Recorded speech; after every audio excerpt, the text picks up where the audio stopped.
আমরা যদি কোরআন শরীফের ৬৬৬৬ আয়াত ৬৫ আয়াতও যদি অস্বীকার করি, একটা আয়াত কারো অস্বীকার করার কায়দা নাই।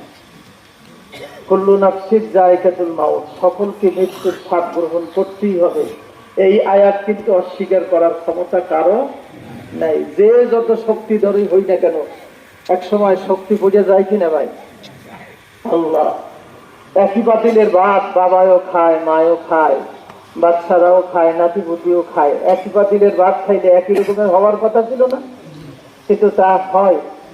একই পাতিলের ভাত খাইয়ে একজনে বুড়ো হইয়া মরে যায়, আর একজনে টাকরা জুয়ান হয়। তাই ভাত মাছ দুধ গোছের কোনো ক্ষমতা নাই। সব ক্ষমতা আমার মালিকের, আমাদের আল্লাহ।